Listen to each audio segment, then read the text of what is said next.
channel. Nako po, pinalulutang po mga kabida, no? Ito ang pangalan po ni First Lady Lisa Araneta Marcos po, ano, mga kabida, bilang isa po sa posibleng kakandidato po, ano, bilang Pangulo po ng Pilipinas come 2028 presidential elections, ano, mga kabida. Ito, babasahin ko lang po, ito ang post po ng The Political Outlook po, ano. Naka-breaking pa po yung kanilang pong post, ano. Actually, kagabi po ito, ano, mga kabida. Ang sabi po dito, breaking news, Lisa Marcos for President, ano?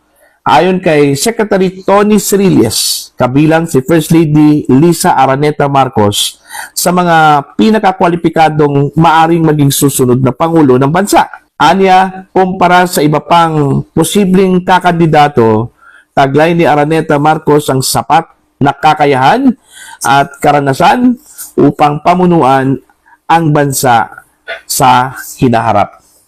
Ayon. So dito pa lang, ipinalulutang na po, ano, mga kabida, yung pangalan po, ano, ni First Lady Lisa Marcos. Ang tingin ko lang po dito, ano, testing the water po ito, Okay, ito hong ginawa po, mga kabida, ni Secretary Srilles po, ano, testing the waters, kung saan po ay gusto po nilang alamin po, mga kabida, yung magiging response po, ano, ng taong bayan po dito, ano, mga kabida, sa pag-float po sa pangalan ni First Lady Lisa Marcos po, ano, mga kabida, bilang potential candidate, ano, sa pagkapangulo po ng Pilipinas come 2028 presidential elections. Kasi kung titingnan po natin, mga kabida, wala hong malinaw po, ano, na potential candidate ito hong Administrasyong Marcos. Alright?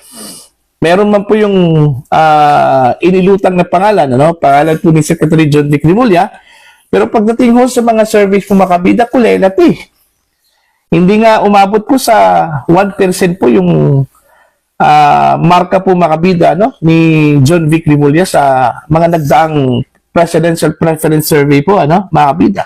So malinaw na hindi po kinagat po ng taong bayan, ano, nung flinote po, mga kabida, no, ito ang pangalan po ni John Vic. Alright? So ngayon, pangalan na naman po, ano, ni First Lady Lisa Marcos, mga kabida. Okay? Testing the water again, ano?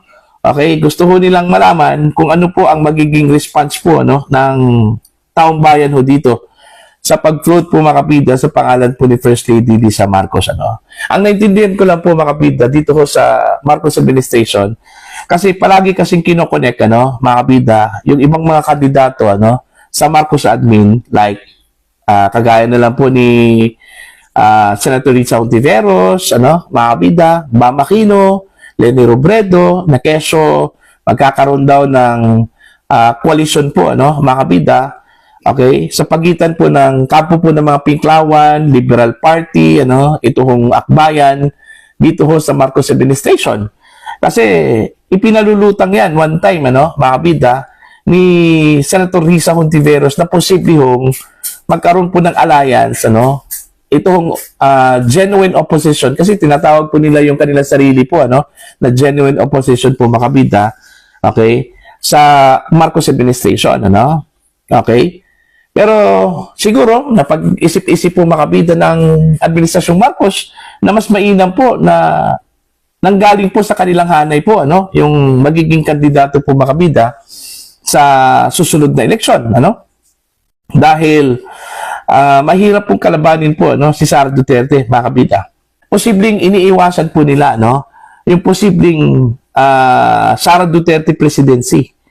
Dahil alam naman po natin, dahil alam po nila, mga kabida, kung ano po ang mangyayari po sa kanila, no, kung sakali man po mananalo ito kung si Sara Duterte bilang Pangulo po ng Pilipinas. Sigurado po tayo, mga kabida, na pupulutin po sila, no, sa kangkungan. Okay?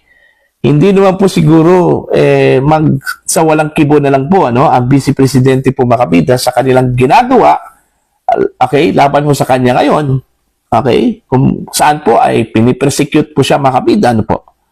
Diba? So, pinoproject na po ng Marcos admin, ng mga anti-Duterte forces, ano, na sakali man po mananalo ito kung si Sara Duterte, which is hindi po imposible po, ano, mga kabida. Okay? May resemblance po ng possibility po, ano, mga kabida. siguradong lagot po silang lahat, ano, mga kabida. Okay? Doon pa lang, mga kabida, sa naging payag po, ano, ni VP Sara, na hindi ho niya tatantanan, mga kabida, no? Pananagutin po niya yung mga personalidad po, ano, na meron pong malaking kasalanan sa bayan. Malinaw po yun, ha? Yung kanya hong sinabi, ano, mga kabida, it's a stern warning yun. Okay? Na hindi po niya palalampasin yung mga may kasalanan po, ano, sa taong bayan. Kabilang na po doon, mga kabida, no? Yung involved po sa corruption. Alright? And most probably, yung mga tao na nasa likod po, ano, sa pag-aresto sa kanyang ama at pagdala po, mga kabida, sa kanyang ama doon po sa The Hague, Netherlands. Alright?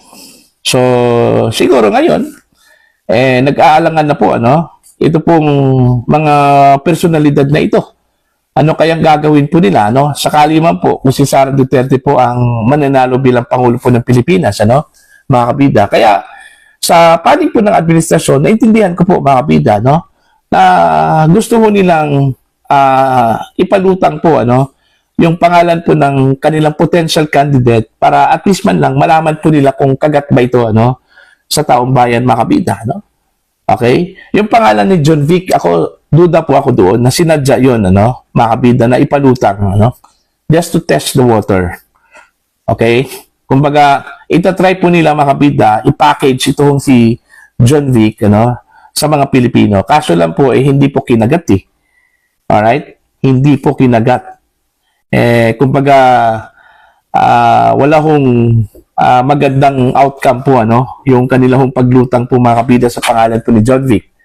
Unlike dito ho sa paglutang po nila sa pangalan po ni First Lady, ano, mga kabida, medyo, ano ka na, mapapaisip ka, no? Ano kaya ang potential po, ano, ni First Lady Lisa Marcos?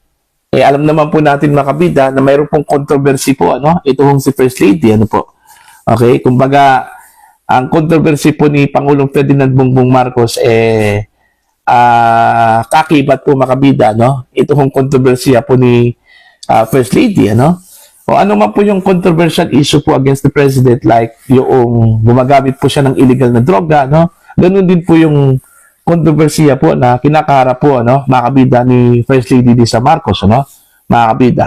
Hindi naman po natin sinasabi na totoo po yun, pero yun yung lumabas po, ano, ng mga allegation against them, ano, mga kabida. Doon pa lang sa sinabi po ni Senator Amy Marcos, ano, sa isang grand rally po ng Iglesia ni Cristo, malinaw po, okay, na kabilang po doon ho si First Lady, ano, na inakusahan po, mga kabida, ni Senator Amy Marcos, ano. Okay? Now, titingnan po natin to, ano, kung ano pong magiging response po ng Pilipino dito ho sa paglutang po, mga kabida, sa pangalan po ni First Lady Lisa Marcos. Okay? Para maging potential candidate po, ano, sa pagkapangulo po ng Pilipinas come 2028 presidential elections po, ano, mga kabida. Kasi gaya ng sinabi ko po kanina, ano, mga kabida, so far, wala pong formidable opponent, ano, wala hong malakas na kandidato po na pwede hong ipantapat po nila, mga kabida, no, dito ho kay Vice President Sara Duterte, ano po. Ito hong si Leni Robredo, although malakas din, pero mahirap po, no, mahihirapan po dito kay VP Sara, ano po, mga kabida. Alright? Para po sa inyong opinion at pananaw po, ano, dito ho sa paglutang po sa pangalan po ni First Lady Lisa Marcos bilang potential candidate po, ano, sa pagkapangulo po ng Pilipinas, mga kabida. Please comment down.